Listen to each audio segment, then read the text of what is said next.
Alors l'idée c'est que l'école c'est pas seulement le lieu où on va acquérir des connaissances, mais c'est aussi le lieu où on va se développer en tant que personne.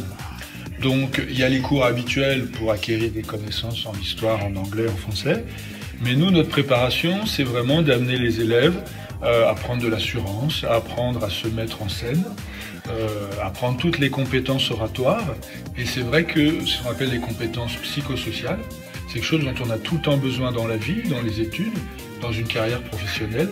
Et jusqu'à présent, à l'école, c'était pas vraiment mis en avant.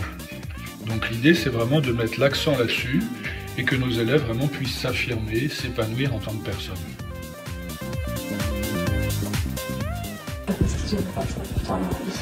Parce qu'un jour, à un moment donné, il faudra parler en public. Des fois, le public il sera restreint quand vous passez un examen, quand un entretien d'embauche. Peut-être que plus tard, pour obtenir une promotion, on vous demandera de faire une présentation devant une équipe. Peut-être que plus tard, vous aurez à manager des individus et il faudra arriver à prendre la parole. Peut-être que ça peut bloquer professionnellement parlant. Alors je crois que le plus simple, c'est que pour maîtriser une peur, il faut le faire tout simplement. Alors comme je disais tout à l'heure, c'est comme un film d'horreur. La première fois, ça fait très peur. Puis la deuxième fois, quand on s'est habitué, la peur diminue.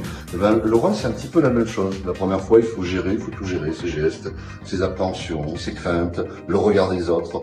Et puis la deuxième fois, on y arrive un petit peu mieux, on s'y habitue. Et il ne faut pas oublier le plaisir qu'on a surtout à être écouté, à être finalement le point de polarisation de tout un auditoire. Et petit à petit, après, ça devient comme une addiction, on a envie de parler. Donc finalement, il faut s'exercer pour s'améliorer, devant le public. Mais moi, je pense que déjà, ça aide beaucoup au développement personnel et surtout à la confiance en soi. Et je pense qu'au mieux tu sais parler, au plus tu iras loin, en fait, tout simplement.